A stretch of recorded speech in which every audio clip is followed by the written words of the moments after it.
going to be difficult for most of us to recognize the pass receivers in the UCLA lineup in 2016. That's one of the big reasons we bring in Mike Regalado from Gojo Bruin to help us sort out the receiving core coming up this fall. Mike, as always, thanks for joining us.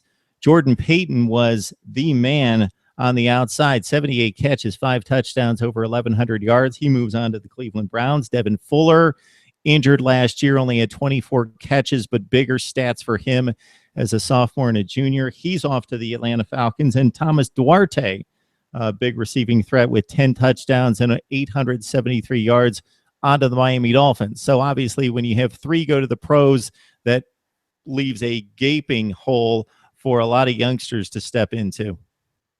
Yeah, definitely. We're definitely going to miss Jordan Payton. Pretty much just automatic guy. You throw the ball to him, he'll catch it. Not so much a lot of speed, but he was very good, in the short game, and was able to, match up his body with a lot of defenders. Speaking of matchup problems, wide receiver / tight end Thomas Duarte is going to be another guy that's hugely missed.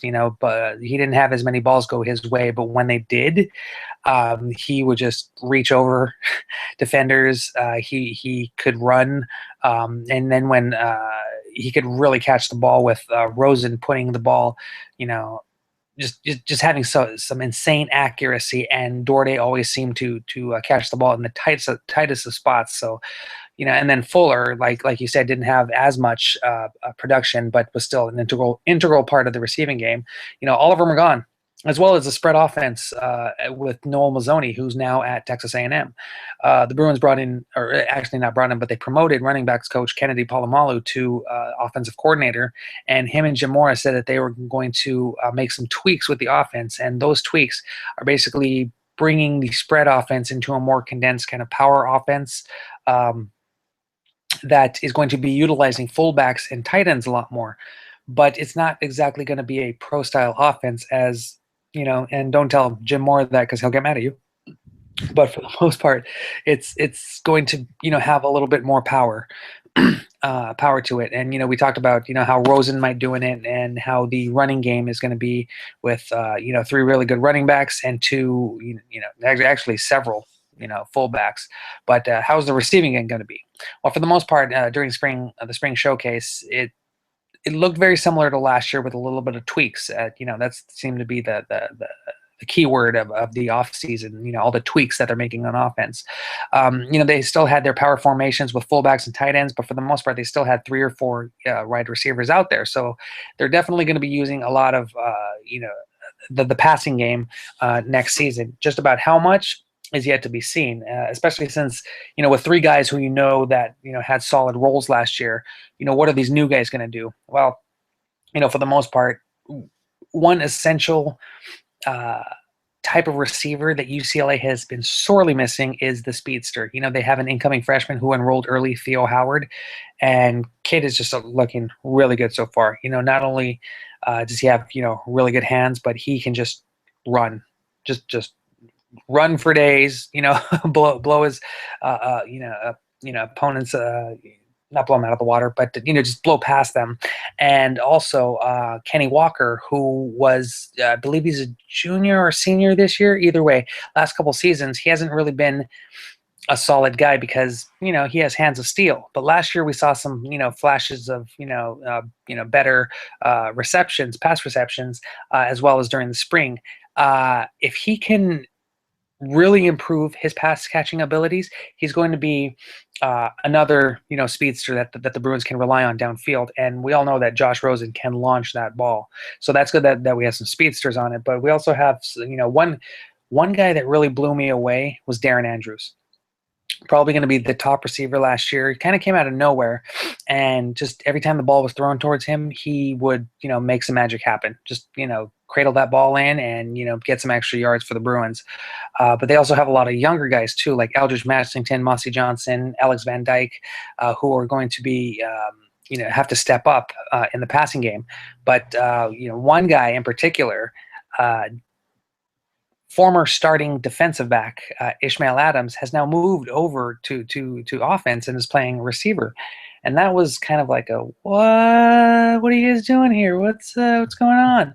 but it looked to be a positive change because not only, I mean, the kid's athletic, not last year, but the year before, he broke out as a very, he had some really, excellent interceptions, some pass breakups, but he was also a fantastic kick returner. So, we all Bruin fans know that he has a lot of speed.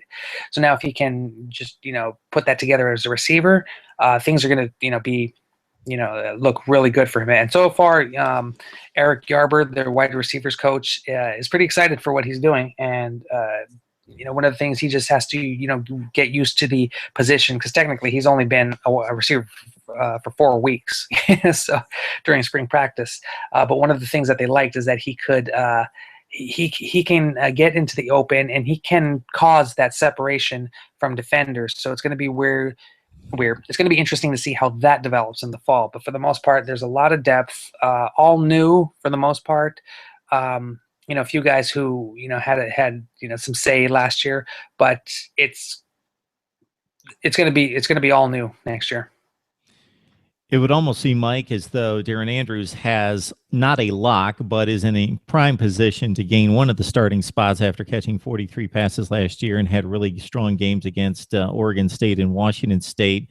And then it's wide open from there. And you mentioned Kenneth Walker, who now coming into a senior season, had a big game against Nebraska to finish off 2015 with 88 yards and a touchdown. But then 3 incoming players that we talked about a few minutes ago before we came on, and Theo Howard, Darian Owens, Diamond Lee, who may play some quarterback, as you mentioned to me, but 3 California kids who come in with pretty high credentials. So this is wide open in terms of competition at wide receiver. Yeah. There's also a fourth receiver that came in this last signing day, and actually this was the best signing day for receivers for UCLA in Mora's tenure. Last year he had a player that slipped away whose name I can't remember, and the only one that they had was Snoop Dogg's son Cordell Brodus, and unfortunately, right as fall camp started, he decided he did not want to play anymore, and left the team. Still at UCLA, still enrolled. The end of last year, he kind of got the bug back, and he was trying to make it back on the team, and Mora was giving him the chance, although he was letting it known that he'd be a walk-on, and that's all Brodus cared about. He just wanted to play football. So it's going to be interesting to see how he fits in to the passing game. But for the most part, he's a pretty solid receiver. He needs to develop a little bit, getting separation, but he has pretty decent hands. So, the UCLA has a lot of good incoming freshmen coming in. They have some depth right now. It's just a matter of how they're going to use it, and who are going to be the go-to guys? Who's going to replace Duarte and Fuller, and even Perkins. Paul Perkins was ran for 1,300 yards last season, but he actually had some pretty good hands too. So there are all these new guys who are going to have to step up, but there are a lot of young guys who have the ability to. So it's going to be really fun to see how the passing game develops. Okay, interesting development there with Snoop Dogg's kid, because I would think that Jim Mora, being a pretty hardline football guy, would have to have a lot proven to him for a kid to quit the football team and then come back, that he would really need to work hard, make all the meetings, do all the right things to really show that he really is committed to football to get back in a good place. Yeah, for that, I mean, he made it known that that's what he wants to do, and he was doing everything he could to, get back in the, not that he wasn't in the doghouse, but it is something to walk away and then all of a sudden come back. But apparently, Brodus has been doing everything that the coaches have asked, and he's getting his shot. So good luck to him. All right, no Peyton, no Fuller, no Duarte for UCLA's receiving core in 2016. So we look to Mike Regalado from Gojo Bruin to help us set it up for this fall. Mike, we always appreciate it, man. Thank you very much, Mark. Thank you for having me back on.